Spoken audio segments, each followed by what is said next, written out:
The views and opinions expressed in the Golden Boot podcast are those of the speaker and do not necessarily reflect the views or positions of the Golden Boot podcast as a whole. Y'all ready to get rolling? Quiet on the set.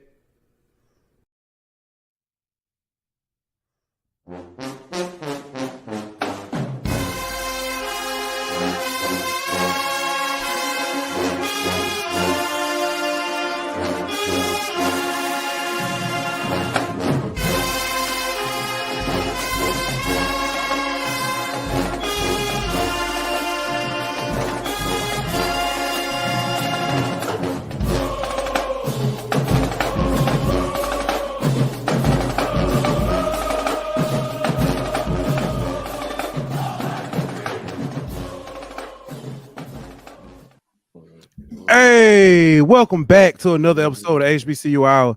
It's your boy Pooh Bear. I got my man Aunt Petty Murphy in the building. What's good, my boy? What's happening, man? Man, come get your boy. Come on, come on. Put it on. Put it on. Put it on. Come cutting up over there, man. Always. He you know what he asked me earlier. He said, "You doing the show tonight?" I said, "Yeah." He said, "Can I be in it?" I said, "You can be in the beginning." He's like, "I want to be in the whole thing." I said, "No, you going to go to bed." And yeah, like, all right, well, I'll be in the beginning. You good, Marshmallow? All right, thank you. Man, it's another good one tonight, man. I'm looking forward to it. We got our people. All right. we got our family from A&M in the building. And yeah. Just earlier, was it? I think this year, maybe late last year, we learned about a school in West Virginia called Bluefield State. And we was like, man, West Virginia got HBCUs? Like, yeah, Bluefield State. Well, we got the head man from Bluefield State on to tell us about the school, talk about this upcoming season. They to move to the CIAA. It's gonna be very interesting. But first, you know I got a story for you. Oh Lord. I realized today I'm getting old. Oh. Well, it started the other day. I was driving, I was looking, I was like, man, the signs look kind of blurry. My sunglasses may be dirty or something. Man, I'm gonna tell you what the final call was, man. I was at the office and I was out. And I was looking. I said, it was kind of blurry. I was like, man, that lady kind of tall. Man, that lady. I was like, I don't know. I was kind of tell like, how you try to figure out. And I got closer. Oh Lord, it's a man. Yep, time to get some glasses. Yep. I can't say nothing. I have been on the optically challenged side since middle school. Actually, before that a little bit, probably like elementary school. I've been wearing contacts since middle school, so I'm gonna need you to go ahead and come on those. Do you know how many times I've called? I don't want to hear you say nothing about being old. I have glaucoma, sir. I take the same medicine as my grandfather. You want to talk about being old? That makes you feel old, sir. See, round here, we call that a look. Never mind. We ain't gonna go there. All right. I'm just saying. I have talked about so many people, not because they wore glasses, but when they took them off and they were doing all the squint, I talked about so many people. Now look at you, nearsighted. Very nearsighted. I'm talking about. I'm looking at my car and I'm like, man, it's clear. I'm looking outside, it's fuzzy. It's like, nah, that ain't right. But man, let's go ahead and get to it. Let's talk some football, man. Too excited. But before we do, you know what we gotta do. We gotta shout out to our sponsors over at BetOnline. BetOnline.ag. We'll be back in 1 minute. BetOnline.ag is your number one source for all your sports information, stats, news, and scores. Get the latest odds, lines, and player injury reports for this year's NBA and NHL playoffs. BetOnline is always your sports information headquarters. This season, we have you covered for all your sports wagering needs. We have everything from NBA, NFL, MLB, and NHL to golf, tennis, UFC, and boxing. BetOnline is the fastest and easiest way to get your betting info, including live betting options and your favorite casino and card games that you can play right from your home. Head on over to betonline.ag today or use your mobile device to get in on the action. Be sure to use the promo code BLEAV to receive your 50% welcome bonus on your first deposit. BetOnline, where the game starts. Man, welcome him in from the Hill podcast, Miss Jennifer J. Murray and Mr. DT Green. But that's not all. Also on the hill, it's a different hill though. From Bluefield, West Virginia, the head man of Bluefield State, Coach Tony Coaxum. Ladies and gentlemen, welcome all to the HBCU Hour.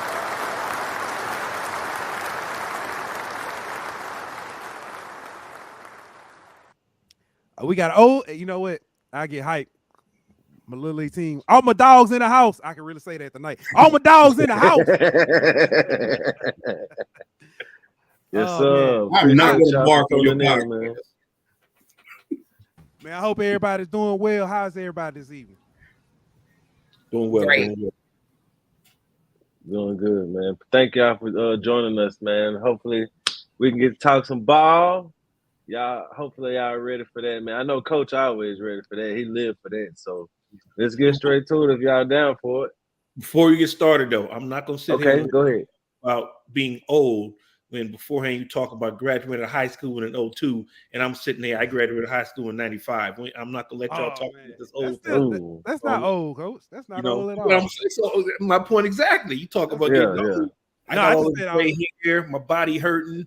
No, I ain't gonna lie to you, Coach. Every time I gotta put the my drops in, I feel old, man. That's the same thing. I gotta help my granddaddy do it, then I gotta turn around and do it the same. Like that's just man. It's all good. But yeah, let's get it going. Let's get it cracking. Well, first, if you don't mind, Coach, let our audience know about Bluefield State before we even get to the football program. I mean, and all of that. I don't think a lot of our audience even knows who or what Bluefield State, where Bluefield State is. So just educate our audience if you don't mind. Yeah, well, again, thanks for having me, being a part of it, man. Always appreciate the love that we've gotten, since we've joined the HBCU family and got the program going. But Bluefield State University is in Bluefield, West Virginia. For a point of reference, we're only about 2.5 hours from Charlotte. So right down 77, and been around since 1800s, and started out as a black teachers college, and we're actually we're in the CIAA now, but we were in the CIAA before, back in the early 1900s and everything. So going through a lot of iterations. We just became a university back July 1st last year. It was Bluefield State College. Had football, had a couple national black national championships in 1927 and 28. Real prominent program back in the day. The PWIs didn't want to play like they did with a lot of the really good black programs back in the day, because if they lost, they couldn't go back home pretty much. We got a long history. Had a issue on campus, a bombing on campus, or fire on campus, and what led to the dorms being shut down, and that slowly started to take the life and to suffocate the athletic program, and really became a commuter school. And the program shut down in 1980. So it really became a commuter school and a lot of older student body. I got hired back in 19. I got back 2020 in October, and to bring the program back, and along with literally we brought 10 other sports back. We had a few sports. Wow. We had basketball, we had baseball, volleyball, softball, a few other sports, but we brought football back and then many other sports and some new sports for the first time, and really got the ball rolling from there. And so that's kind of where we were, and now we're going into year 3 after building it back from scratch. I got here and all we had was a stadium. It was a real nice stadium we had and a bunch of history. We got to work and built the program literally from scratch, hired all the coaches, designed the uniforms, brought all the players, designed our mascot, got a new branding on our logo, which I'm very, very proud of. It's something that can stand out there. And I think it can sit there and go toe-to-toe with any other, animal mascot in all of college football. We're really proud of the design and the look of it. And it's gotten us a lot of attention. And so we did all of that to get the program going. And most times teams take a couple of years before they get on the field to play. We took the fast route. We got on the field right away. So we brought 80 freshmen here right away. Yeah. From October to September of 21, we were on the field playing our first game with pretty much 80 freshmen, 80 kids that never played in a NCAA football game. And usually when you do that right out the way, you get your butts whipped throughout the season, But 2 minutes to go in that first game, we had the ball with a chance to go win that ball game. And we didn't get it done that day, but we won the next 3, and we finished our first season 4-3. We got a great start. And then year 2, add a little bit more. We won 4 more games this past year. And, fortunately, we're back home in the CIAA. And we're excited to get it going, to get a full roster to go compete for championships. Hey, that in itself deserves an applause. Just that to build a program basically during COVID and to succeed or find success in that time, Coach, that's a testament not only to the players, but to you as well. Appreciate that. Just looking at just you yourself, you came up, you played at Army, is that correct? Yes, I did. Okay. How does your background, playing in the academy, how did that help how you kind of coach today? I'm a country boy from Charleston, South Carolina, and so fortunate enough to be able to attend West Point and eventually play football there. Everything that West Point is, and it's really shaped pretty much every aspect of my life. Everything that I've accomplished, everything that I'm a part of, it stems back to West Point.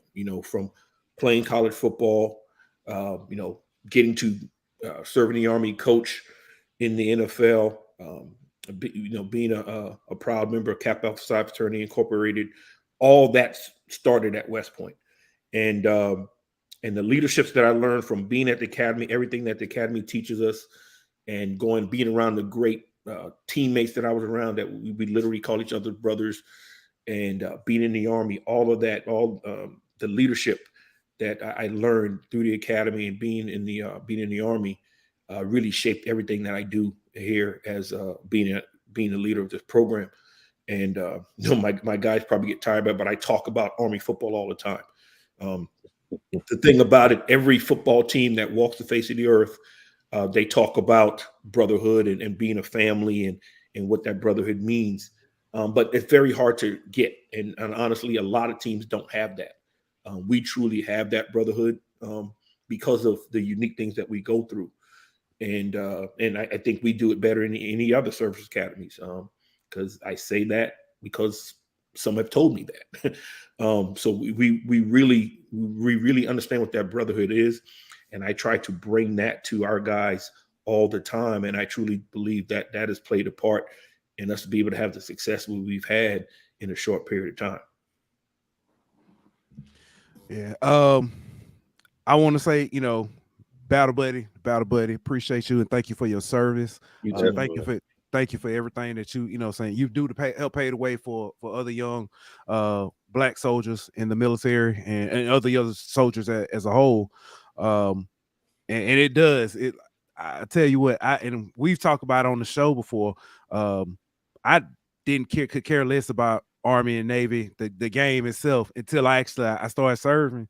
And then we went to the DFAC one day, and Air Force had put stuff all over the windows, beat Army and stuff. And it's been go Army, beat everybody ever since then. So I knew I liked you. I knew I liked you.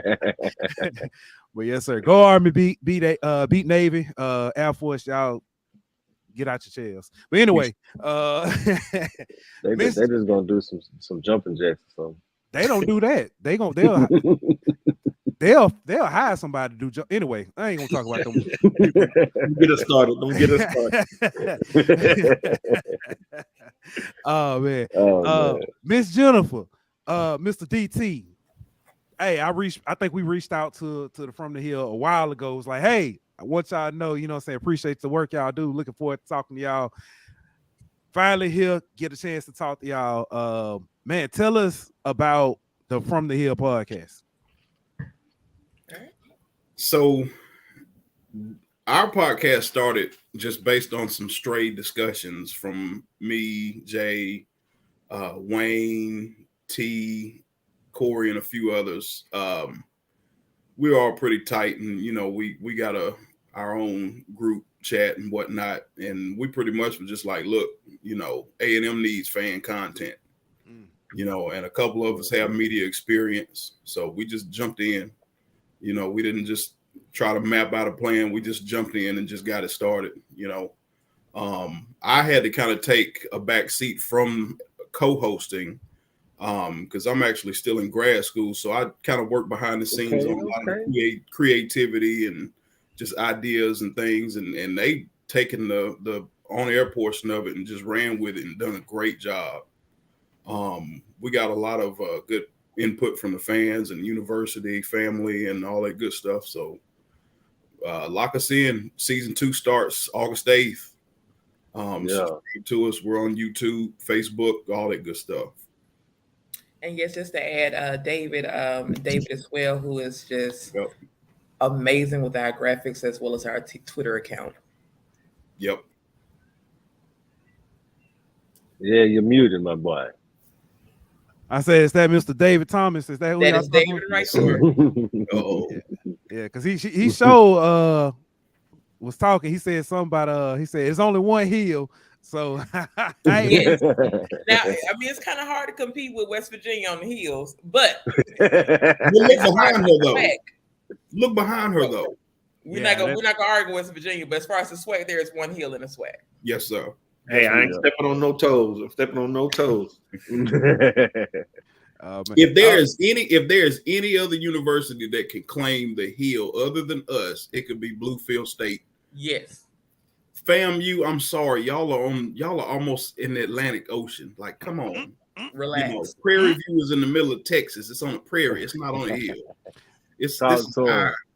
Talk to him. Yeah. Oh, I tell you what, that might be a record. It only took 2 questions to get some HBCU track talk up in here. That's that's what I'm talking about. It usually take about 3. Say to everybody be. It's usually me having to bring it out the guest. The guest coming with it tonight. That's what I'm talking about. Ready. We stay on ready. That's locked and loaded. That's what I'm talking about.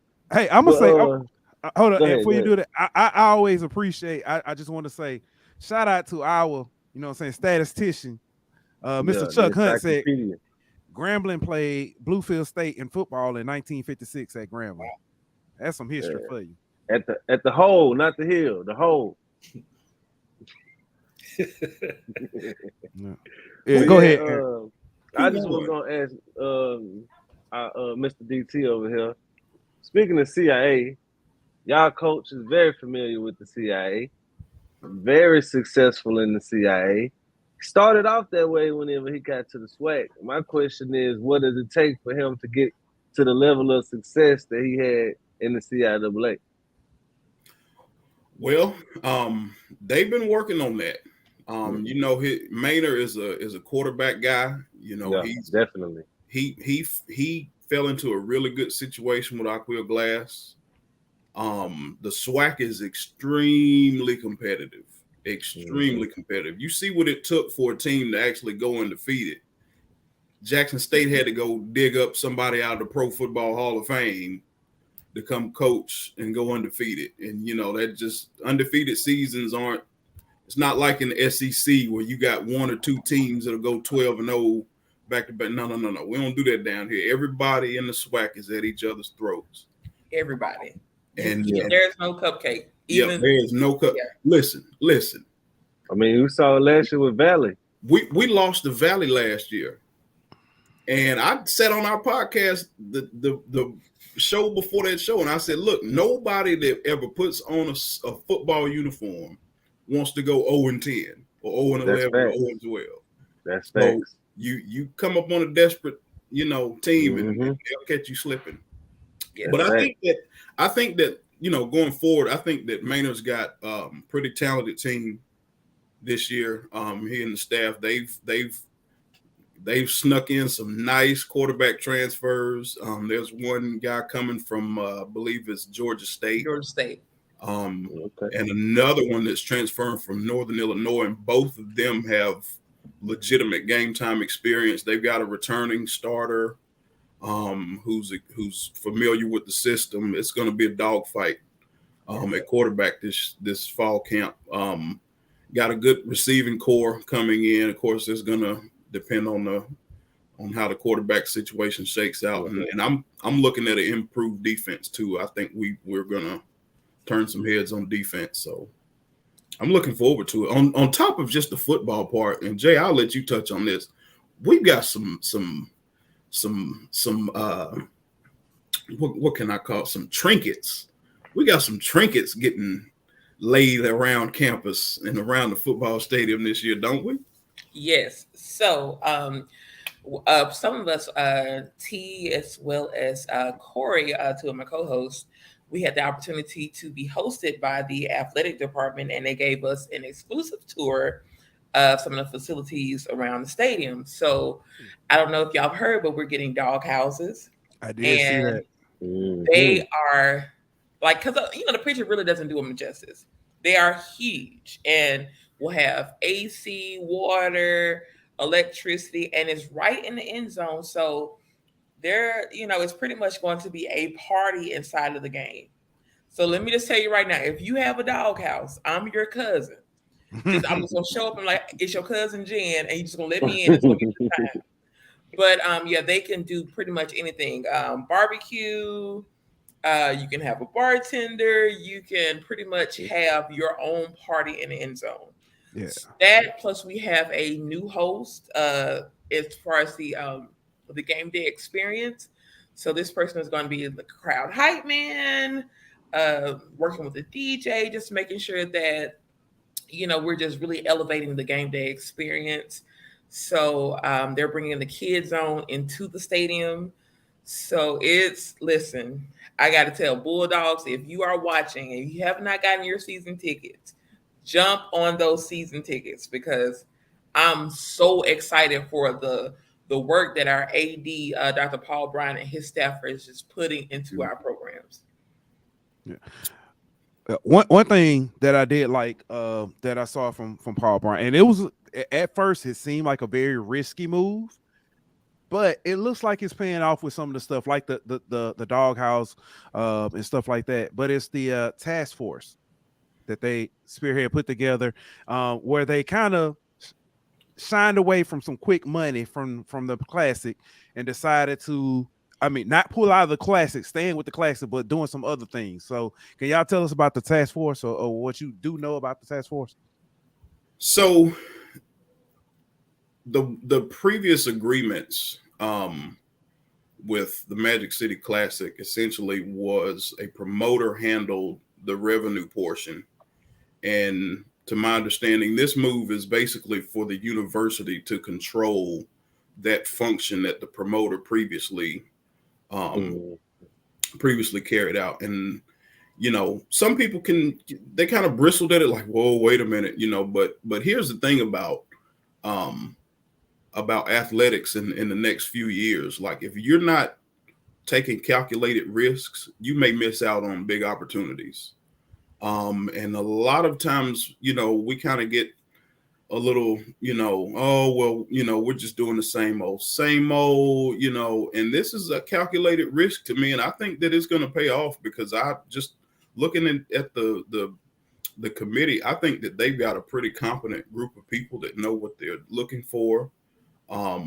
They've got, good track records. This could be a pretty big thing for us, beyond just, Magic City Classic. This could go beyond, for an entire football season, basketball season. This is a good thing for us. And A&M has a history of doing things first, and then other SWAC schools taking that model and, doing things similar to them, to how we did things.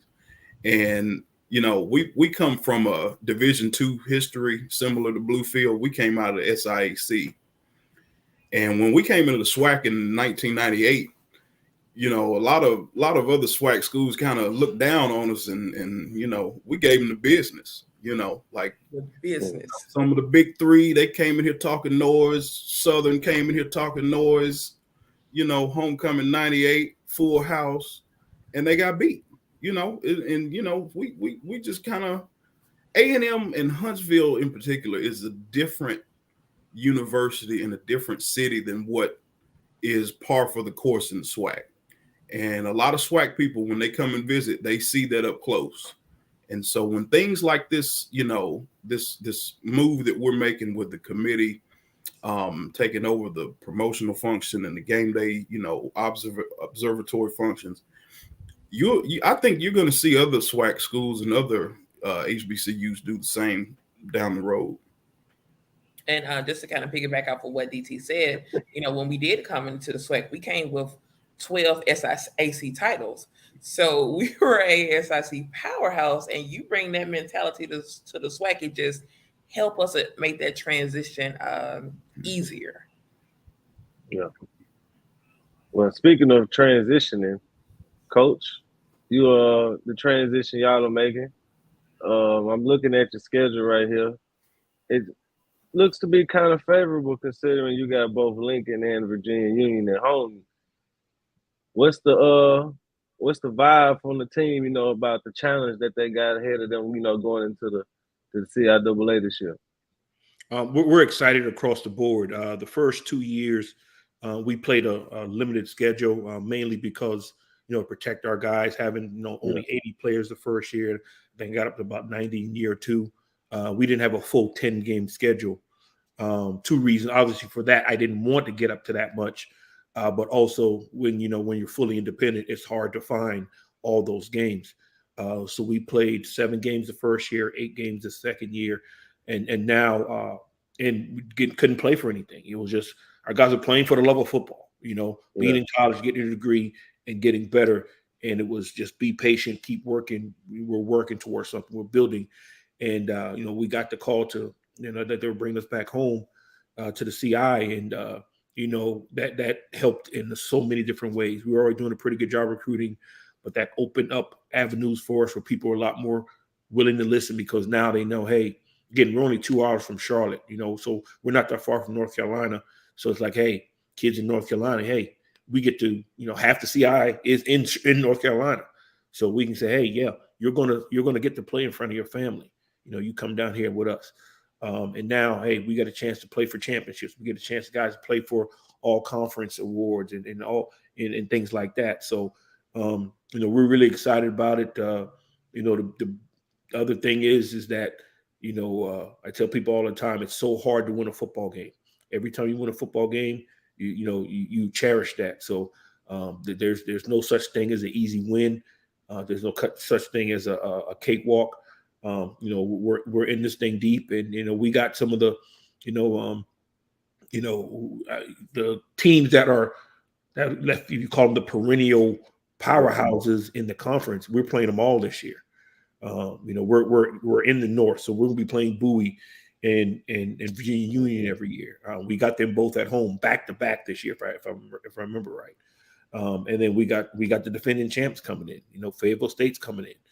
So we got those guys at home. So we're glad to be home, and But we're not expecting any drill parades. We're expecting to come on, welcome in, and they're going to try to give it to us, and that's fine, and that's what we want. That's why we play this game, But I think with our guys, we always talk about how to play the game and how to prepare for it. And Mike Tomlin is a mentor of mine, and so I really look up to.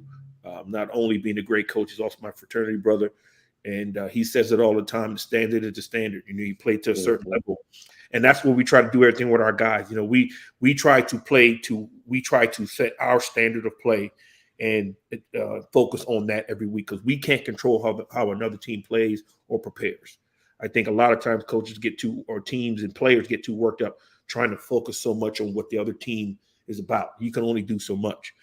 So we focus on what we can control. And we try to play to a certain standard. And the analogy I like to use is it's like boxing. You know what I mean? In a boxing match, it used to be 15 rounds back in the day, but now it's 12. But you prepare, you train for a 12-round fight. And you train for it to go the distance. And you can use the same thing in MMA. You train for it to go the distance. And it's about respecting the game, respecting the competition, that you're expecting your opponent to do the same thing. But if someone doesn't train the right way, someone could get knocked out. And the thing about football, they don't give you a standing 8 knockout. You got to play 4 quarters. So our thing is we always respect our opponent to play.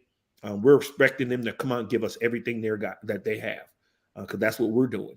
And we try to play to a certain standard, and we try to feel that, hey, our standard is high enough that some people may not be able to reach our standard of play. And that's the difference in the ballgame. We make them play to our standard, and may the best team win. And we're going to scratch and claw and kick and fight, and we've proven that over the past 2 years is we know how to win tight ball games. We don't know how to blow anyone out yet. We haven't done that yet. But we know how to play tight games, and I'll take that all day long.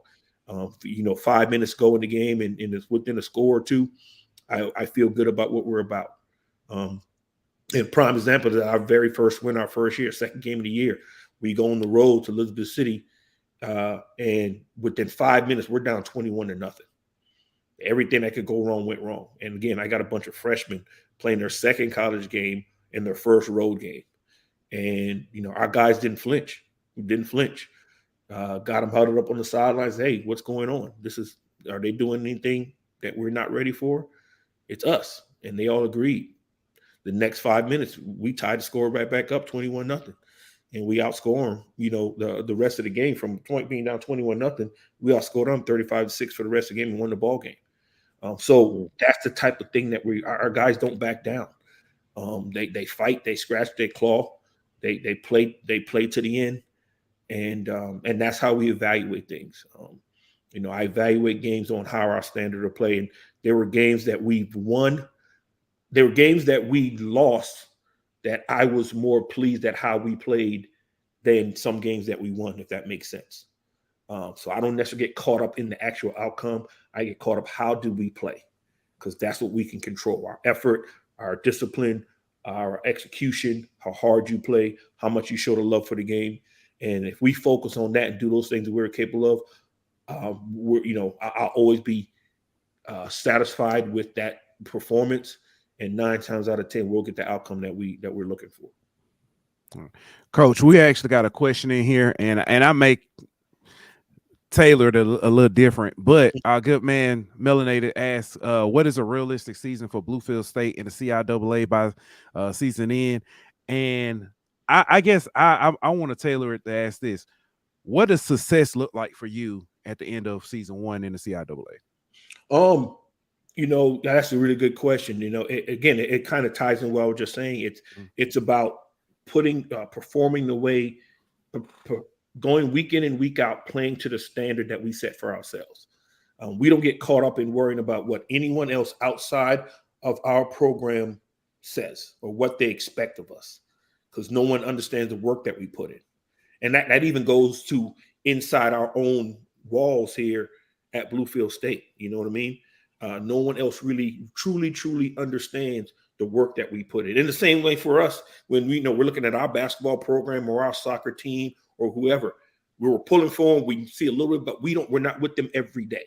You know what I mean? So no one can really, unless you're in that grind, you're doing it every day, you don't understand the work that's in it. So we focus on what our standards are and what we're capable of doing. And we understand, and we put the type of work in, we put the type of effort, we prepare to where we are as coaches. Every game on our schedule is winnable.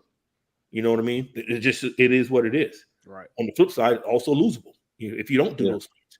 So we going with that mindset of play to our level, our standard of the game. And we're going in with that mindset of, if we do that, we play to those standards that we have. Come week 6, 7, 8, as the season rolls around, they could be saying, "Hey, Bluefield State's got a chance to be in Salem for the championship." Yeah. Why else do you play? Why else do you play? Exactly. So again, but we're not focusing on that. We're focused on the work that we got to do every day.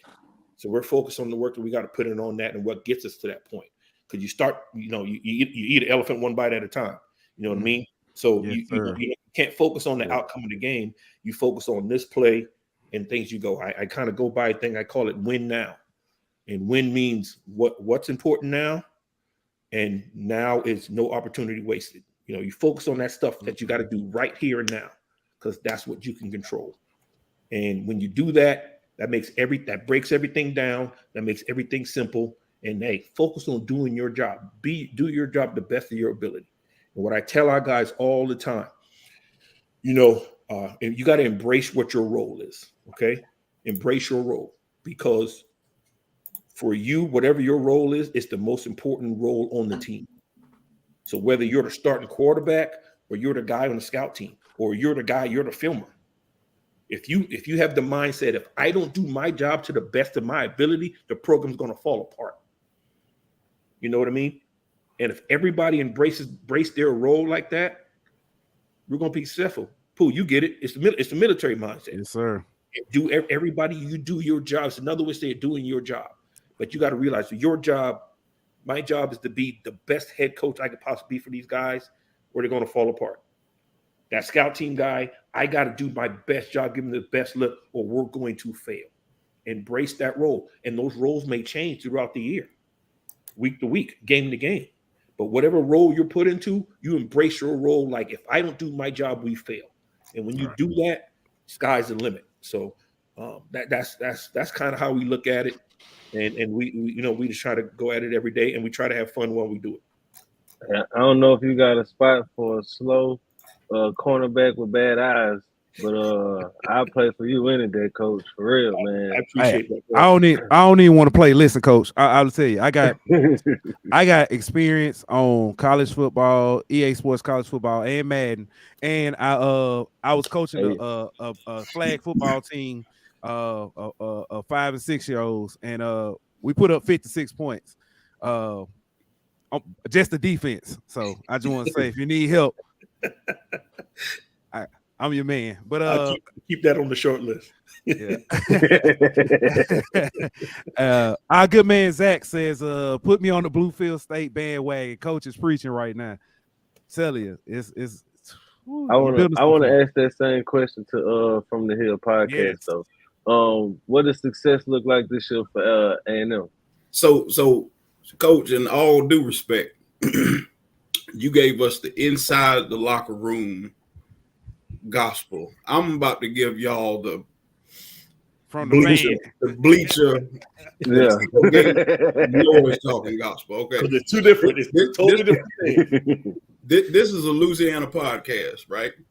Yep. Golden Boot, y'all talk, Southern, Grambling, some LSU, some this, that, and the third, right? I have a prediction, and I want you all to hear me well. A&M goes to Grambling and goes to Southern this year, and we ain't coming back with Nan L. Oh, he said Nan. Now, Serious right there. I don't care. Look, we have a fan base that tends to lean on caution and all of that. Listen to me. Connell Maynard almost won the D2 national championship a little over 10 years ago. Okay. you don't get that close to glory and lose a hunger.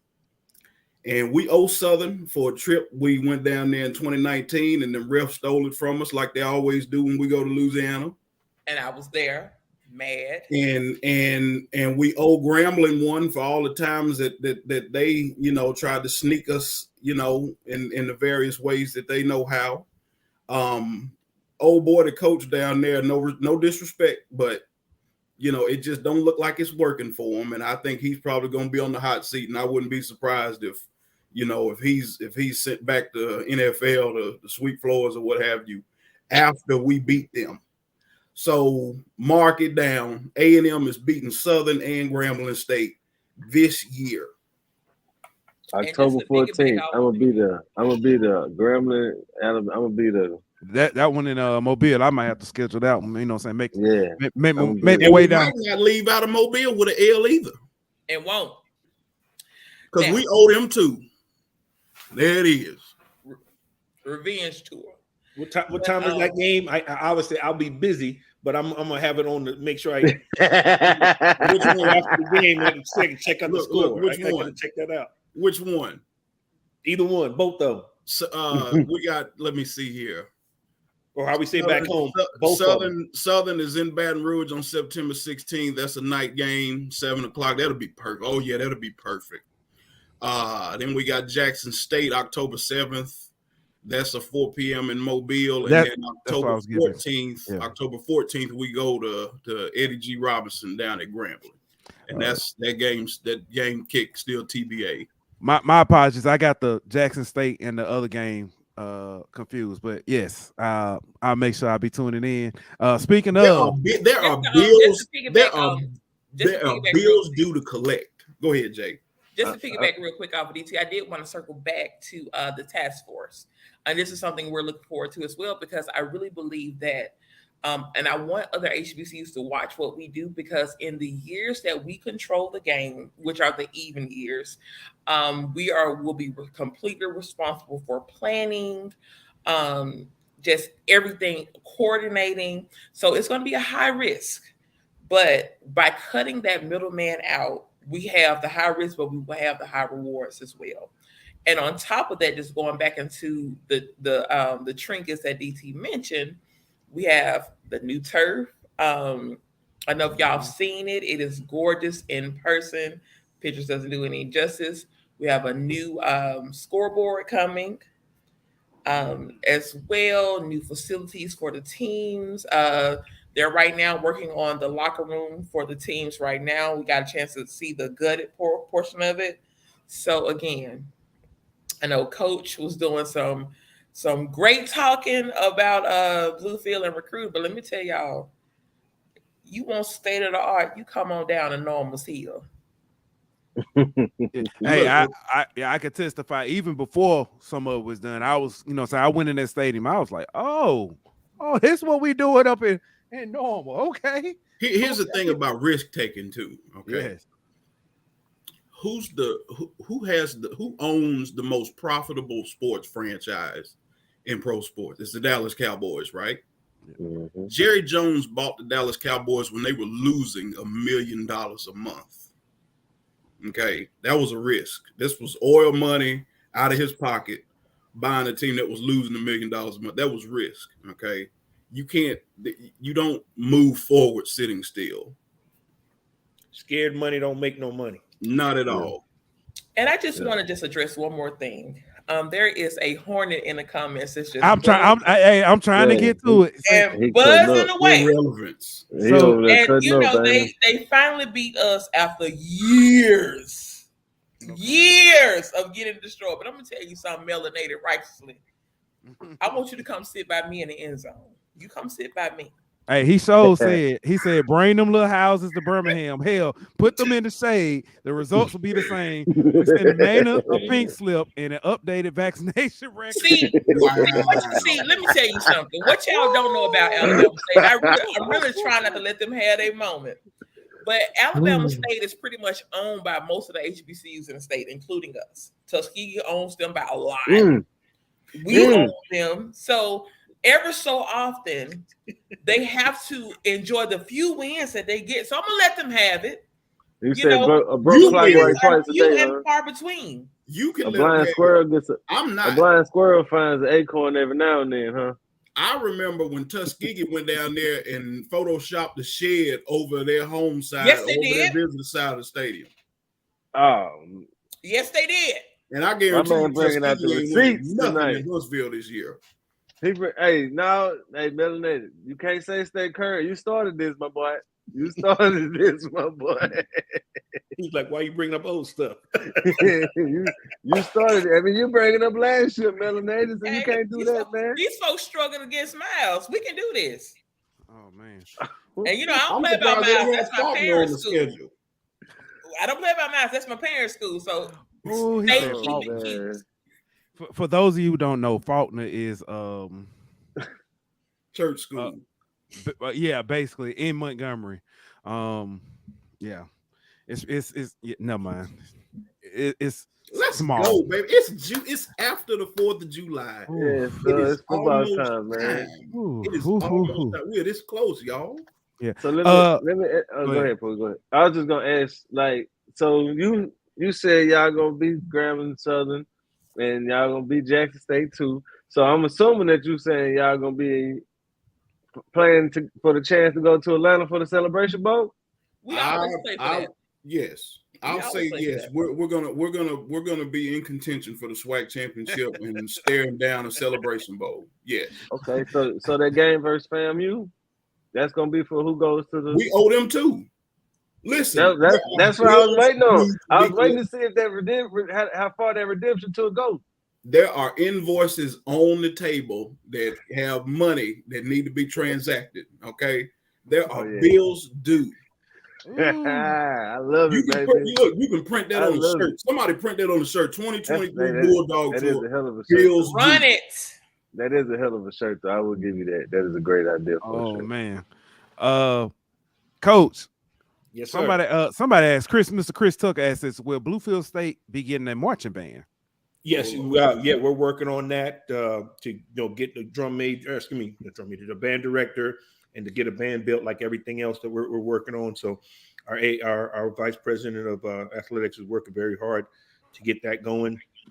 And because again, we want this to be the full-fledged HBCU experience. So yes, we are working on getting that going, and as quickly as we possibly can. If I'm not mistaken, Coach, the demographics at Bluefield State is different. Bluefield State and West Virginia State are a little different than most HBCUs because they are predominantly white. Yes, but they are still the traditional. Yes. And like I said, when I told you how when the Dawgs got shut down, that changed the demographic, and it became predominantly white. And just in the last two and a half years of us being here, we've increased that minority of student body population tremendously. So that'll continue to grow and continue to change, and just going to take a little time. But we're definitely making strides to make it look right. Understandable. Mr. I got the other one, Mr. Wayne Cartwright is in here. He came in early and said he helped represent for the From the Hill, supporting his family. That's what he said. Supporting my From the Hill podcast mate. Season 2 premieres on Tuesday, August 8th at 8 p.m. Eastern, 7 p.m. Central. But he comes back melanated and says ASU lost on Thanksgiving at home to Weak Pine Bluff. Laugh emoji, laugh emoji, laugh emoji. Ooh, I tell you.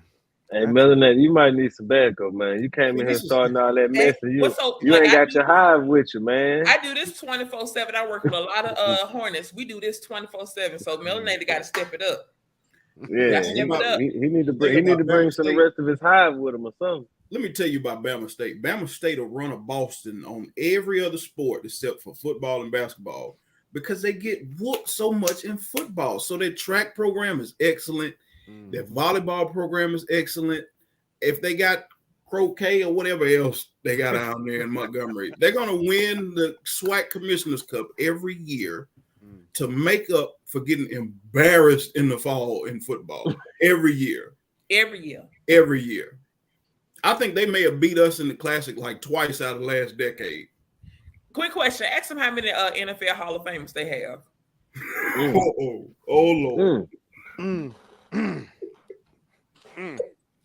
Well, Coach, let me ask you this: with this rivalry going on, trying to cool it off. Woo, Coach, let me ask you this: what is Bluefield State's rivalry? So we're trying to get one, man. Like I said, because it's been so long. Like I said, naturally with the North Carolina schools being so close, we'd love to kind of work into one with the likes maybe Winston or even John C. Smith. Like we played John C. Smith already twice. This will be the third year of doing it. And I think we'll be playing them every year for the next 5-6 years. So that could be a natural one. Actually, Coach Flowers and I were, if we didn't, before we actually officially got into the conference, we kind of had a handshake agreement of trying to get a classic set up for that. So that could be a natural one that could develop. Would be cool to get something with West Virginia State, since we're both in the state, and make that one of the early games. So, we're trying to find one, man, but those things kind of, they build naturally. You can't force it. You know what I mean? So hopefully, with the way the competition goes and over the next few years, we can build something to where a natural rivalry kind of emerges within the conference and even, like I said, outside the conference. Well, Coach, I'm gonna give you and I know you don't necessarily control how it happened, but all it takes is a 1-point win here, 1-point loss here, or something like that, or in some cases, overtime win. I was just gonna say a 7 overtime win, and then all of a sudden a rivalry is formed. I mean, like I said, we played the first year. We went up to J.C. Smith and played them there, and we got to win there. They came to us last year, the season opener, and it was a night game. Actually, it was a Thursday night game, and we went into over. It was a great game, back and forth. I think they went up 10-0. We got back and forth, came down to the wire. We ended up going to overtime, and they got the ball first. They scored in overtime.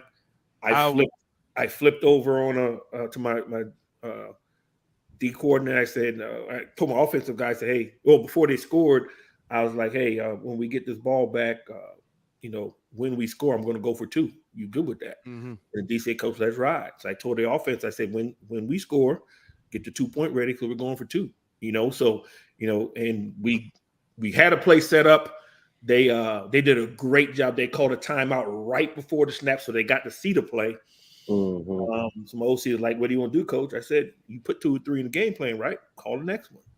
And we called the next one. And it was a walk-off, man. We got one in the back of the end zone, stormed the field. So, it's that type of stuff, man. And like I said, Coach Flowers is a heck of a ball coach, and he's doing a great job there. And like I said, that one, I could see that naturally becoming one just because, one, the proximity.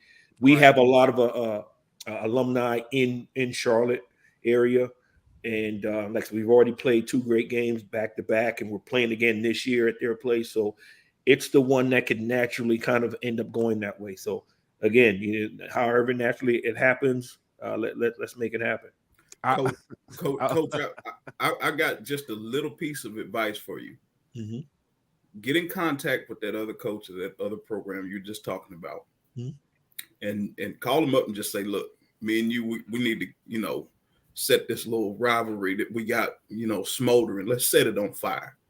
So I'm going to say some stuff publicly, and you can say some stuff publicly. We're not going to mean, no harm, no foul, just a little something. It's like you getting the grill ready. You want that fire to kind of, and just next time you get in front of a camera, in front of a meeting, just say, we ain't scared of nobody. We coming to kick their tail. And there you go. And it's just going to take off from there because the fans will take care of the rest. Oh, no, yeah, no doubt. I may take that up on you a little bit. Sometimes, I'm a very competitive person. Mm-hmm. And, you see what I just did. Oh, yeah, I see what you did. And, it'll get out of me at certain times, about how we go about those certain games. I have a way of kind of motivating through other channels. So just cut you a WWE promo. You know what I mean? Just call them out right there. Get your social media guy the camera, and just call the coach out right there, man. Listen, I tell you what, Coach. I was just kind of playing, but we got some messy people. Our good man, Blue cutting up tonight. Blue Blood's been cutting up in these comments. I know he's cutting up tonight, man. He said, "Who's directed that though? That's got to be directed at somebody." FAMU and FAMU. And then he say, just say it was all self-inflicted.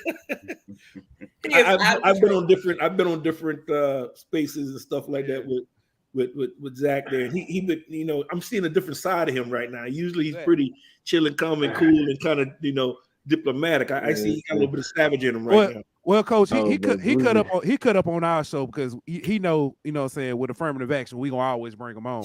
And so, I don't know. We might have to talk about that. But, listen, I told you remember our first. We're not required to no more, so we can drop our DEI. We can drop our DEI requirements. You know what I mean? No, listen. When I told Zach the first time he came on, I was like, "Hey, you said yes to come on. You were down with the foolishness. I was warning you." Yeah. So, but somebody did say Zach can stay because he's not white, he blue. You know what I mean? That's true.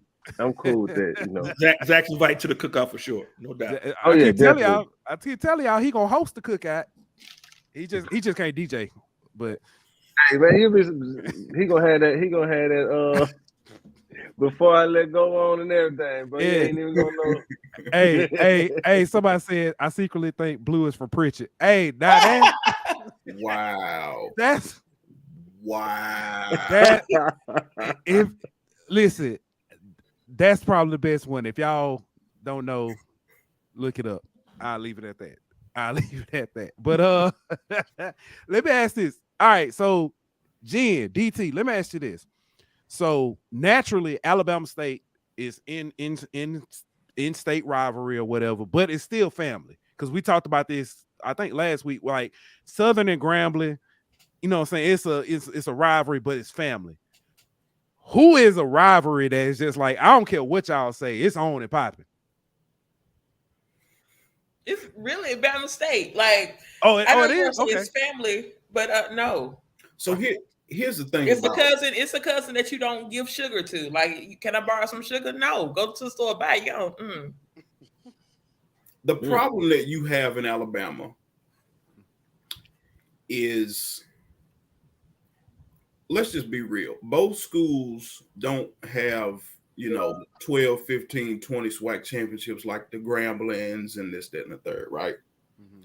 So when you contain all that energy into Birmingham at the end of October, it's a powder keg, man. And you have to come to the Classic to get a true feel of just how rough that rivalry really is. Mm-hmm. They have buses that trolley you in from different parking points. Right. And if you lose the Classic and you parked at the hotel downtown or off-site away from the football stadium grounds, and you have to get on that bus with some Alabama State people and you lost, you would rather be in hell than be on that bus with them, because they will get in your head, and vice versa. They don't get a chance to win like they used to. So when we do lose, it's one of those things where it's like, like somebody's liable to throw something at a TV, you see. So it's, it's people say family, like, yeah, but it's still a little, like, and everything is about like family by marriage. The cheerleaders battle. On my work computer, I have a picture of Akil Glass smashing, mushing the head of a Bama State defender. And so anytime I hook up my computer at work to do a presentation, that's what's going to show on the big screen. It permeates in every aspect of life. I've seen people do Halloween decorations around Classic where they'll, do a figure of State against A&M or A&M against State. It takes on a whole nother thing. So yeah, it's pretty much Bama State. And it extends far beyond football. Yes. Like you come up to Huntsville when A&M and Alabama State play each other in basketball. Back in, when Elmore was still Elmore before, we went through some renovation strain a few years back. I mean, like we had extra security in there, because it'll get hot and, tempers get to flaring and, just somebody get dunked on the wrong way. And it is what it is. First of all, it's Huntsville versus Montgomery. And to truly understand what that means, you would have to be on the grounds to see it, to see the character of just how both universities are and how the alumni are. You liable to see, somebody in a well done, gray suit with a maroon tie and this, that, and the third, and somebody in a big gold gaudy jacket, because it's Huntsville versus Montgomery. And to understand that, you have to see it in person. Yes. And one thing, it gets pretty intense. And Birmingham is the middle point of the Huntsville versus Montgomery war. So it really is. It's completely neutral. Yeah. So you say it's family, but it's like family you still don't. So basically, it's like family through marriage. Like you just married my auntie. That's the only reason why your son. You remember how the mascots get to fighting at the games. And it's like a real fight. You know how during COVID, during quarantine, when it was just like, all right, get me out of this house, because it was just energy contained and one all this time, and it's like, get me out of it. That's how Bama State and A&M is. It's a powder keg. It is a powder keg. People talk noise all year, and I'm not talking like just friendly noise. I'm talking like, don't let your preacher hear your noise. Like I just got a new start, a new role at work, and I was doing my tour, and during the tour, I'm trying to be professional. As soon as I hear a bulldog, and it's from a hornet, like at work, like it.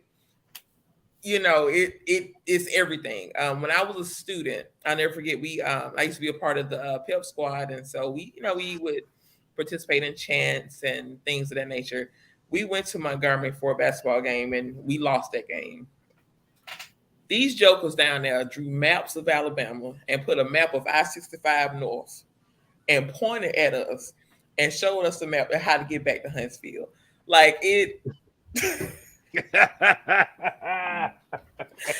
You can't do anything but take that. So I'm sorry, that was pretty good. That's you got mad, but you were like, good. dang it. That's pretty good though. That's pretty good though. So that's one of the ones where like at the time you can't admit it, but like when you look back at it, like that was they got me on that. Yeah, they got it. So I used to live in Montgomery for like 10 years. I'm sorry to hear that. And I moved to Huntsville. And my best friend went to Alabama State. And he called me, like it was a video chat, and I had like an A&M shirt on. He said his first words were, "Oh, so you just wearing the local stuff now, huh?" and I was like, nah. I said I got Alabama State stuff too, because I wear all the HBCU shirts. But it's just funny because I didn't think about it then like that.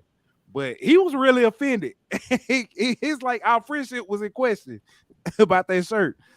So that's you chose the wrong side in his eyes. Hey, I told him, I said, listen, both of them. Now, I do want to say this because this came up from HBCU Nightly about the Classic. And my thought was, and I talked about it when Wildcard was on here. I said that I think that A&M is going to win the Classic because for two reasons. I felt Maynard would get it right as far as who's at quarterback before Eddie Robinson got it right. And I also know that statistically speaking, it's been decades since Alabama State has won back-to-back Magic City Classics. So my question is, what is Maynard doing to get it right at quarterback? Because look, I don't want to eat that crow. I just want to.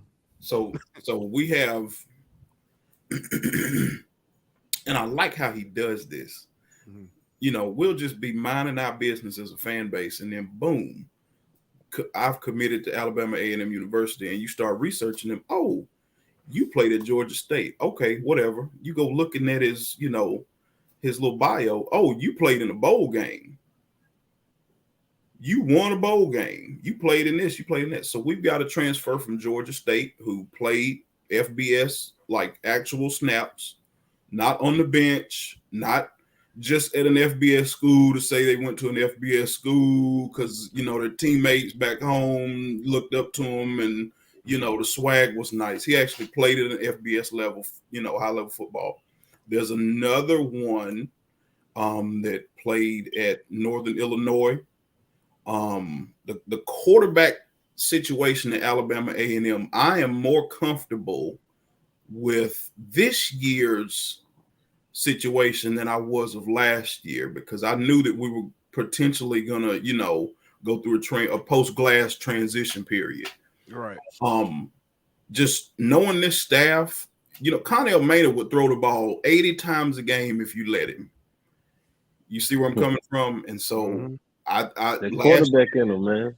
That's the quarterback in him and the OC and the quarterback coach. Like that's their MO.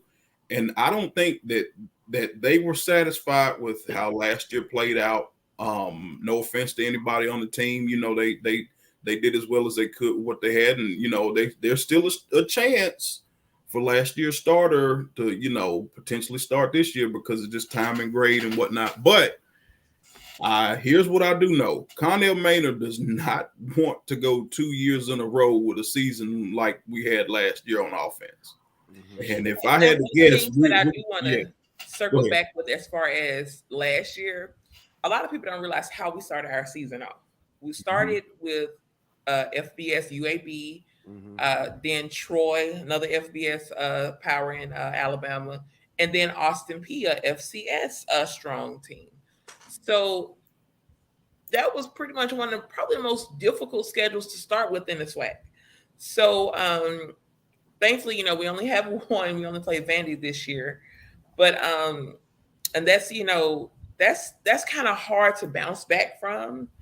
So I think that was a huge factor in the season that we had last year. That's true. Coach, let me ask this, because they brought up, you know, some bringing in transfer quarterback, and I know you were trying to build your roster. Did y'all go kind of portal to help build your squad, or was it more like, hey, we're just gonna bring in the freshmen or other guys who haven't played that may be like an academic sophomore and bring them in and build the program that way? Well, the first year was pretty much just all high school kids.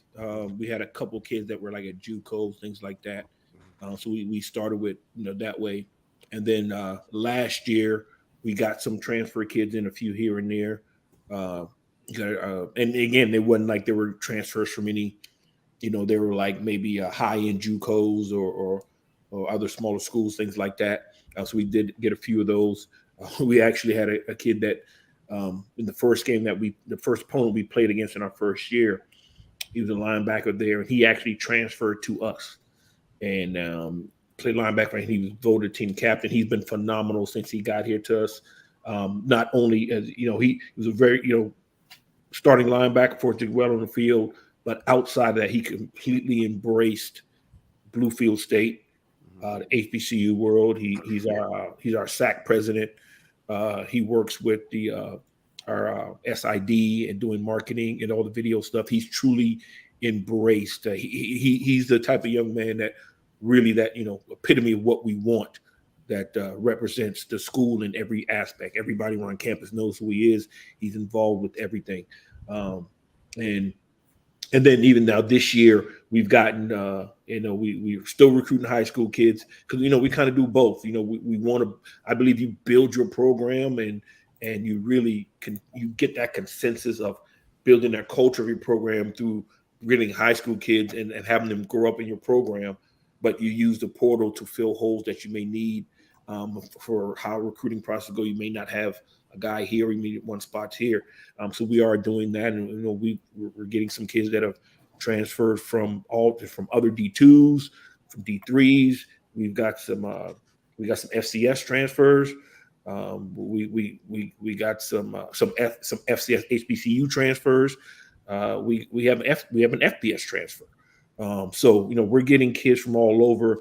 Again, we just go evaluate, and we don't necessarily put it to a set number of what we look for, but we still lean heavily on high school to get that culture so we can build and grow, and then we supplement the team with transfers in spots that key spots that we may need an older guy or things like that. And really, going for the second year and this year, we wanted to make sure our kind of goal was, if I wanted to put anything about a goal for transfers, we wanted to get one for each position group. Because again, our guys this will be our first year of a guy really having a true college football season. The full 10 game season without any bye weeks. Roster big enough now we can have a full kind of a real training camp. So there's going to be some challenges and new experience even for the guys who've been with us for 3 years. And we wanted to bring guys that were transfers in each position group. So now they can help them, even our guys who've been with us for 2 years already, say, hey, help them kind of grow and lead, mentor them, because they've been to programs that have been established. So that was kind of our mindset. And I think we've pretty much done that. There may be one or two positions that we didn't do that, but for the most part, we have a transfer in each position group on our roster. We actually had 2 questions come in, kind of different questions. Melanated asked, serious question, Coach Tony, would you prefer to develop a large group of freshmen or coach a bunch of transfers? No shade to any transfers, just asking. It's to me, it's all about development, man. Because again, it's beyond. It leans more towards of what I truly feel what my role is, and that is to, good Lord, put me on this earth to develop young people, and He used football for me to be able to do that. And I really embrace that part of it.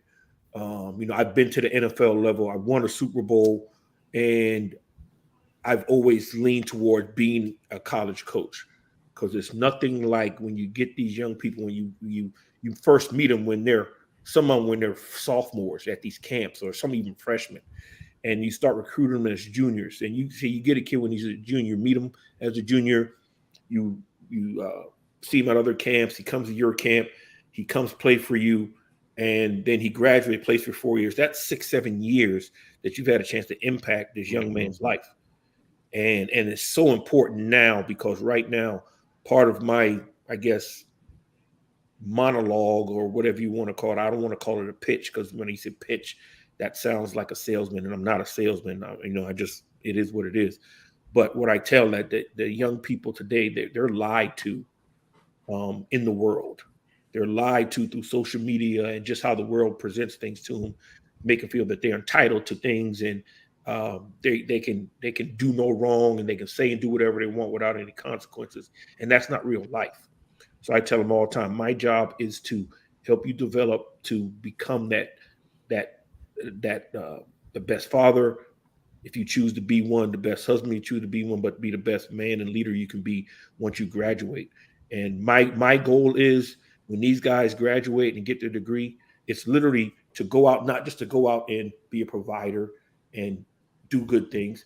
I want every young man that graduates from our program to go literally change the world. That's my goal for them. Now, it's lofty. That's cool. I got no problem with that. But that's the mindset. We're trying to impact these guys so they can go out, whether they stay in Bluefield, they go back to their hometown, or they go to China, they go to Budapest, wherever they go. I want our young people to go out to change the world. And that's how we invest in them. So we tell them it's going to be hard. We're going to demand a lot of you. But that's what real life is. Because you get in the real world is waiting to kick you in the stomach, to drop you to your knees, and then it's going to look for opportunity to curb stomp you. All right. We're trying to prepare you for when you get kicked in the stomach, to blow it out, stand up, and keep going. So that's what we do. So that's kind of a long-winded answer to say I want to get those young guys because you kind of mold them early and teach them the ropes and get them to that point so they can go to get their degree by playing the game they love and then go out and change the world. That's what my goal is. And oh, by the way we do it, we'll win some football games the way we'll win our fair share of football games by doing it that way. Yeah. I'm gonna tell you right now, Coach, I am rooting for y'all in the CIA. I'm rooting for y'all. You Appreciate it. Absolutely. Thank you. And, Zach from the Bluebird said, what is it like having to recruit your own roster each year due to the portal? And how do you handle guys who may want to explore the portal? It's the challenge, man. It's really a challenge. It kind of goes back to what I was saying about the entitlement piece and the shortcuts and want the immediate satisfaction. Again, I'm very real with them. When guys come up and say they want to get in the portal, I don't try to talk a single guy out of getting into the portal because if you have someone that's unhappy, it's not going to be good for them or it's not going to be good for your program. But what I do, I provide them with the facts because none of them know truly what the portal is. They think you get in the portal and every school in the country gets notified that they're in the portal and they wait for someone to call them. They have no idea what it is. So a kid comes to me, wants to get in the portal. I try to, hey, okay, what are you thinking? What are your rights? Why do you feel like you need to leave? They go through the stuff. Sometimes it's just arbitrary, silly stuff, to be quite honest with you, and I'll give them the facts on it. But also what I do, I'll log into my portal and I'll literally show them. I said, see what that number says? 4,000, 6,000, 8,000. That's how many kids are in the portal right now. Now tell me what else you see, because a lot of people don't realize there's no athletic information in the portal. All it is your name and the school. All it is for coaches to check to make sure that you're in there so another school can talk to you. That's it. There's no height, there's no weight, there's no video. Only this sites like 24/7 and stuff like that, they start portal where they get some of that stuff. But the actual NCAA portal, all it is just, oh, he's in there, I can talk to him. And no one knows you're in there unless they're looking for you. So you got your you got your 300 followers. That ain't enough to get you where you want to go. You know what I mean? So that's how we process. I said, if you want to get into this and go, hey, if I can't, especially if it's a kid that done everything that we've asked them to do and not cause any problems and all that, say, hey, like I said, once you play for me, I'm always gonna coach you, and I'm always gonna look at you. You're always part of my family. You do the things the right way. If you want to leave, I'll help you find where you want to go. Coach calls back. I'm gonna tell him, give you good word. And now on the flip side, I'm not going to down talk you, but I'm going to tell the truth also, because now my word is on the line. My name is on it. If I know you're a troublemaker, if I know you're not dependable, you don't show up for things on time, I'm not going to sit there and tell another coach that you're going to do that. I'm going to say, hey, here's what he's good at, but here's where he needs to grow. But yeah, it's difficult, man, because kids will hop in the portal for a lot of different. And the sad part is there's a lot of people who are telling these kids to get in the portal and it's not out of place, out of malice. It's truly a lot of them out of place. They really care for them, but they don't understand how it works. They have no clue what it works. They go off what they see off of TV, and they see guys like Caleb Williams and Spencer Rattler and all these other guys that can transfer to big schools and thinks that applies to them, but it's not. It's not the same thing. Everybody knows they're in the portal because they're on ESPN every week. No one knows you're in the portal from little old Bluefield State. They barely know it from Alabama A&M or Bama State or Jackson State or whatever. So it's not the same, and these kids don't wrap their head around that. So I give them the truth. I give them I'm honest with our guys, top to bottom. I tell them when they're doing well. I tell them, I kick them in the butt when they need to be kicked in the butt. I hug them. I tell them I love them. But I'm going to be real with them. And because that's what they don't get.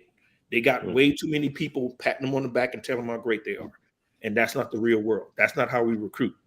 If we don't got to do that. We're already talking to you. We're talking to you. You're here on a Zoom call or on campus. We know you're a good football player. If you weren't, we wouldn't be talking to you anyway. You know, so we try to give them the truth, and it's worked.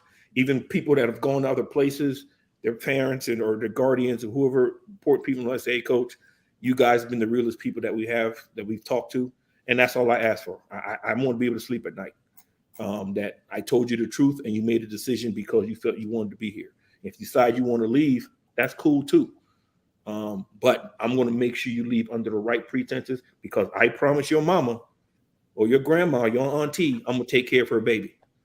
And I'm doing it from the day you come and be a part of our program. If you're there for 6 weeks, 1 semester, or 4 years, I'm going to take care of you the whole way through. And I'm going to tell you when you're messing up. I'm going to tell you when you're doing well. Guys that I coached 10 years ago, they got their own kids, and I see them say something silly, do something. I call, man, why you do that? Yeah, coach, you're right, because that's my job.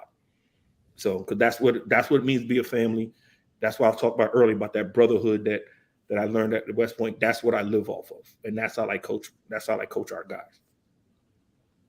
Yeah, that's what's up, coach. DT, J and Miss J Dot. Quick question: what game? Because I know DT already said there's some bills to be cashed. What game you got circled? Well, I have a running bet with my significant other, who is an alumnus of Jackson State. And so we have this little profile pick bet. So whoever loses, they have to change their profile pick to the team of, the winner. And so I've had to change my profile pick the last 2 years. He's going to change his this year. Okay. You're a good one. Somebody challenged me to wear a T-shirt for a day. I told them, that's not gonna happen. Listen, it's like, hey, you gotta wear. This was a Bama LSU thing. Hey, you gotta wear a Bama. I told him to kiss my. Never mind. My dad be watching the show. DT, who you got circled? I actually have 2 circled, and for different reasons. Okay. One is Southern on the 16th because invoices need to be paid. And Tuskegee homecoming. Ooh, I'll be there. We listen here, and you listen good. I have clamored and begged and pleaded for us to schedule Tuskegee for homecoming for at least the last 6 or 7 years. It's not a big, it's an old SIAC rivalry. It's not one of those cutthroat things. We have a good time and kick it. Yes. Our tailgate every year, the tailgate is the highlight of the show at A&M homecoming. That's not going to be the case this year and likely in the future due to the changes inside the stadium. I'm looking forward to a packed football stadium, shoulder to shoulder, packed tailgate. They're doing construction on the parkway up here, so traffic's going to be just downright demonic. We are going to lock down the city of Huntsville, the land flowing of milk and honey, and we're going to have us a nice time homecoming. So if you wanted to come and visit and see just what Alabama A&M and the city of Huntsville is all about, you mark down, what is that, September 30th at 2 p.m. And I highly advise that you get somewhere close to that campus around 9 a.m. right after that parade. Because it's a wrap after that. After that, if you get there after the parade, you can just find you a bar somewhere and hope they got YouTube. The hotels for Huntsville has been sold out since January, if I'm not mistaken. So, yeah. Can I say something real quick? Go ahead, coach. Man, I'm saying, man, if they ever need to have like what's the word I want to call a reverend to talk about football, brother DT, you got it, brother. That's something you got that voice, and you got that vocabulary, you got that. You kind of got that Samuel L. Jackson, doing the the monologues and the things like that. Brother. Bro, you got it, man. Now, see, I just gotta jump in here. You need to narrate all the hype videos. Exactly. I have been talking. Jen, don't you start. I'm not gonna start. I'm not gonna start. But I've been mailing him about that. So thank you, Coach, for that. I'm being dead serious, bro. That was top notch. Off the top of your dome like that to do that paint that picture. I saw all that. So that's Coach, top notch right there, brother. Coach, you got to call in sick one of these Saturdays and come to Huntsville. Yeah. And listen, you come call in sick. We gonna take care of you, Coach. We just love you, Coach. I appreciate that. I got business I got to take care on Saturdays in the fall, but I got invoices that need to be paid too, man. Yeah, no doubt. Yeah. Coach, and I know we talked about it a little bit. I know you can't, you don't want to show favoritism, but let me ask this: your guy that you've got going with you to media day for the CIA, can you tell us a little bit about him? Yeah, so that's great. That's the young man I was talking about earlier. That's TJ Gunter. He was a senior linebacker for us. We played him in that first game. He was at Lawrence Tech. He's from Detroit, and made the switch. He came to us last year, and like I said, man, everything about him. He has that. What you think of a linebacker, that's what he is. He's a leader. He demands a lot of himself and his teammates. He's not afraid to, basically call out guys to do things right. And the other thing about him, I saw a lot of growth in him, to where, he was calling guys out for doing what you expect, but not quite always doing it himself. Small things, and we identified that in him, and he completely changed that. You know what I mean? To where he does everything right. He's the first in everything. He's embraced, like I said, or he's embraced the campus, and embraced the HBCU environment we have, and embraced Bluefield State. Was voted the SWAC president. Leads all community service things. He's the epitome of a student athlete. I think he finished well. He made Dean's List. Had a 3.5 GPA this past semester. And he's all in. You know what I mean? He's not afraid to come to me and with ideas about things that he would like to, about the team that he thinks will make the team better, or things like that. And because he's invested, that's the best way.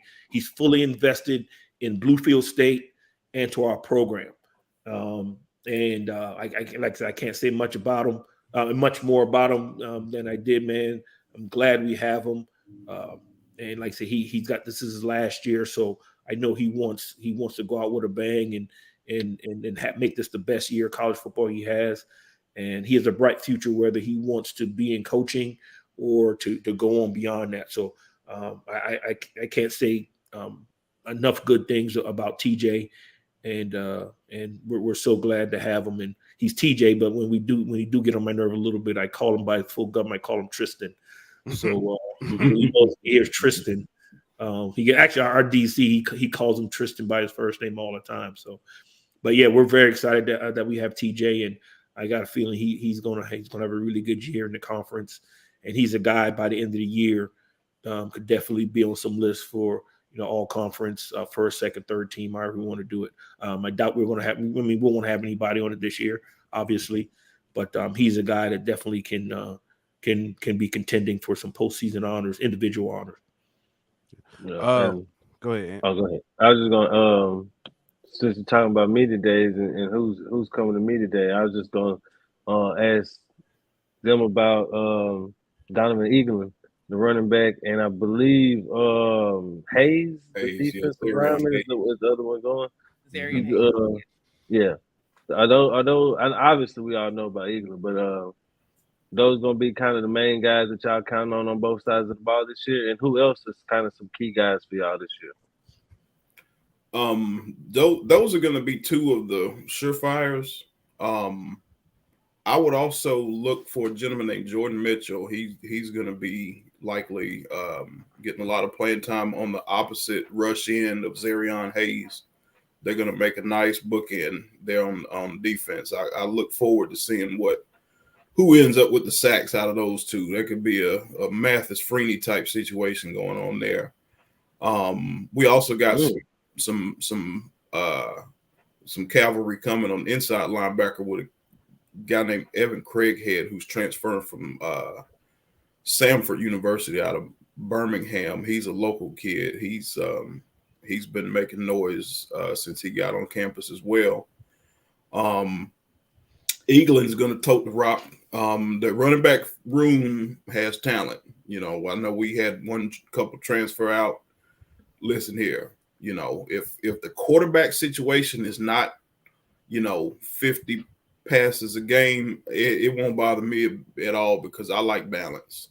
Just my personal, just as a fan, I like seeing, a defense have to defend, not knowing what they're going to have to defend on any given play. So, those are the main two. And then there's going to be some nice feelings too. And look out for a secondary. I think we're going to have a little more talented secondary than what we think. And that's why I think our defense is going to make big improvement this year, especially with Coach Boulware in another year in the system with the players. Yeah, and I'm looking forward to Keenan Hambrick, wide receiver. And looking at him to have a pretty big season as well. Yep. All right, Coach. So we got our man Kelly Flicks chimes in, says has Coach spoke about his QB Devon Friedland. He says Cali quarterbacks run the world. Yeah, Devin came. He was one of the kids that transferred from us last year. I love the way coming in. He's out there at the JUCO he was at. He was like led the country in passing, just confident passing. The great thing about him, man, he's best way to put it. I say he carries himself like a pro. What I mean by that is not saying he's a guy that is a pro player, but the way he goes about his business is very pro-like. He's always stretching. You see him working. He's got his foam roller with him everywhere he goes. He comes to the field. It's like he's coming to work. He's got a bag and he's got everything ready to go. He gets out there. He'll grab a couple guys and they'll be throwing things. He'll throw routes to those guys. Before we even do walkthroughs. After that, he shower, get all his stuff. When he's not, not in class, he'll just come by coach's office. When the offensive staff is in there watching film, he would just sit there on the floor with his foam roller, just watching practice. So he's definitely locked in that way. The players respect him. He's a tough guy. He can run it. He can throw it. He's got some gunslinger in him. He'll make some throws that you're like, how in the world did I get through? Prime example of that is what I talked about earlier, the overtime game, where he threaded a ball between three guys in the back of the end zone to make a play. First drive, our first touchdown, I think he scrambled and took the ball like 70 yards for a touchdown. So he's a gamer, man. He's got that Cali swag. He's a Cali cool, laid back cat. But on game day, he looks like he plays like a linebacker, man. He's got that intensity about him. And sometimes that does get him in trouble because he's a little too amped up and he always wants to make the perfect throw. But I always rather say, whoa, than giddy up. You know what I mean? Yeah. And he's a guy that definitely you don't have to motivate him. He does that on his own, and he does a great job of motivating the team and the players. And he's definitely a team guy. All he cares about is winning.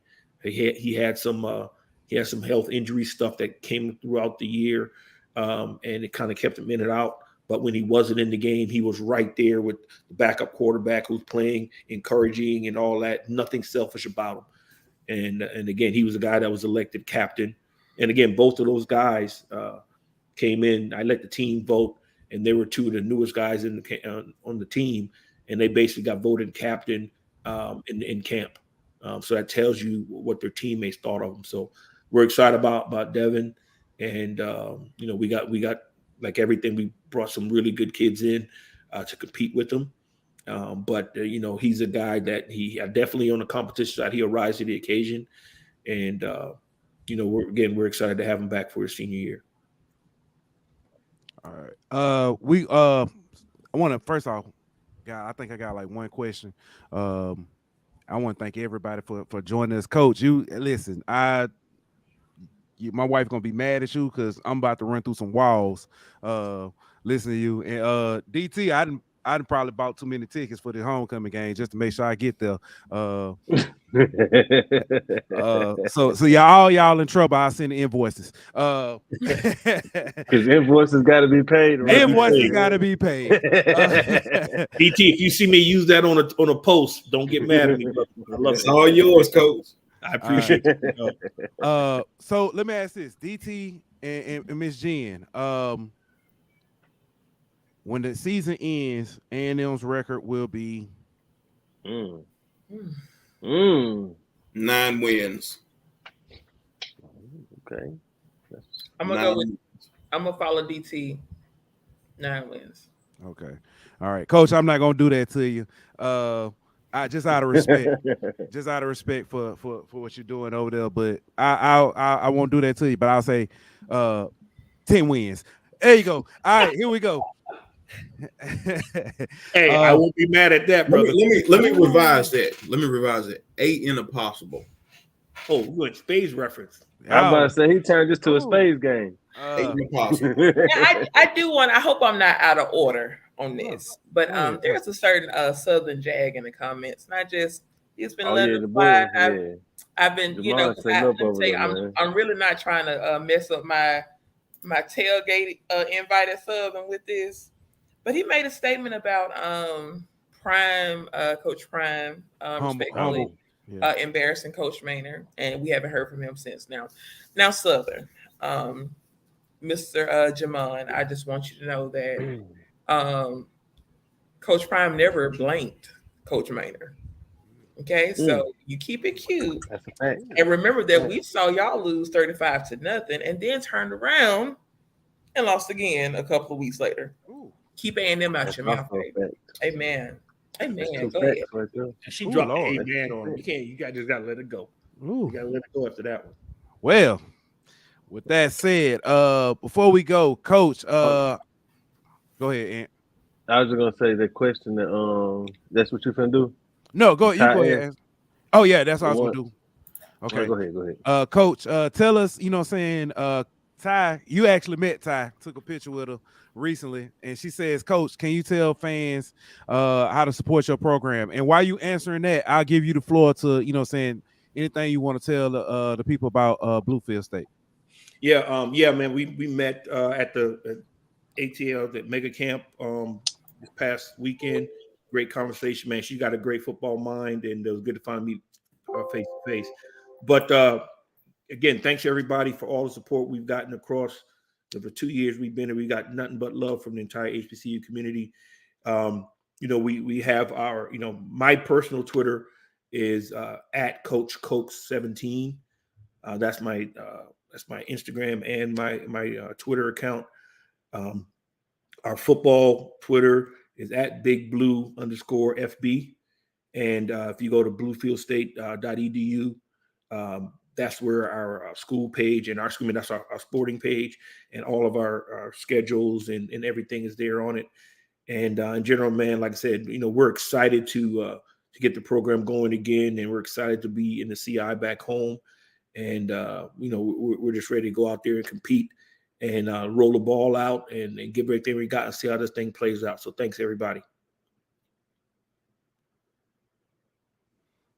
Yeah, Coach. My man at Down South Football says we need to get some Bluefield State paraphernalia. The promo code so dope. Yeah, the promo code is invoice because it's got to be paid. So I'll see what I can do, brother.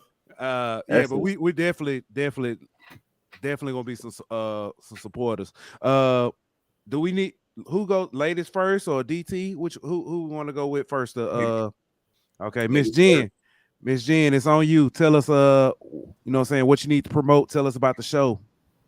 All right, From the Hill again. Our season 3 premiere is August the 8th, 8/8/23.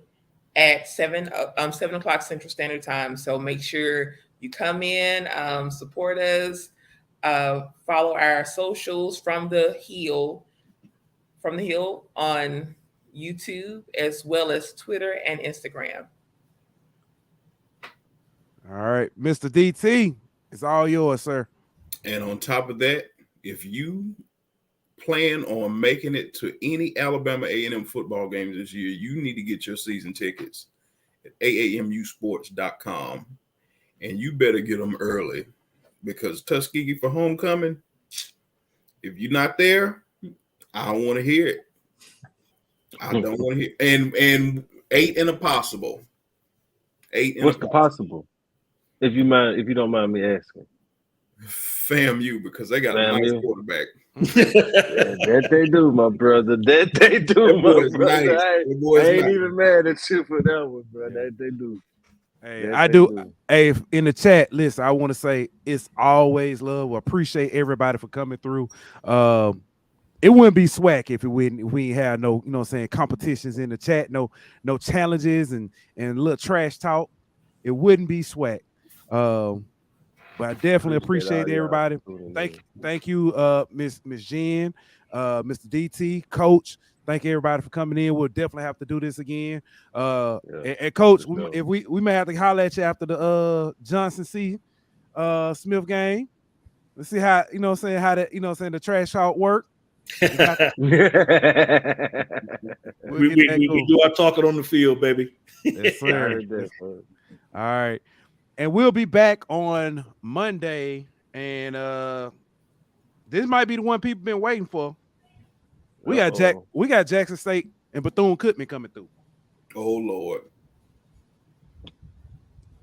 We'll be back on Monday. Y'all pray for us. I see what you did there, Pooh. I see what you did there. Well, I'm just saying.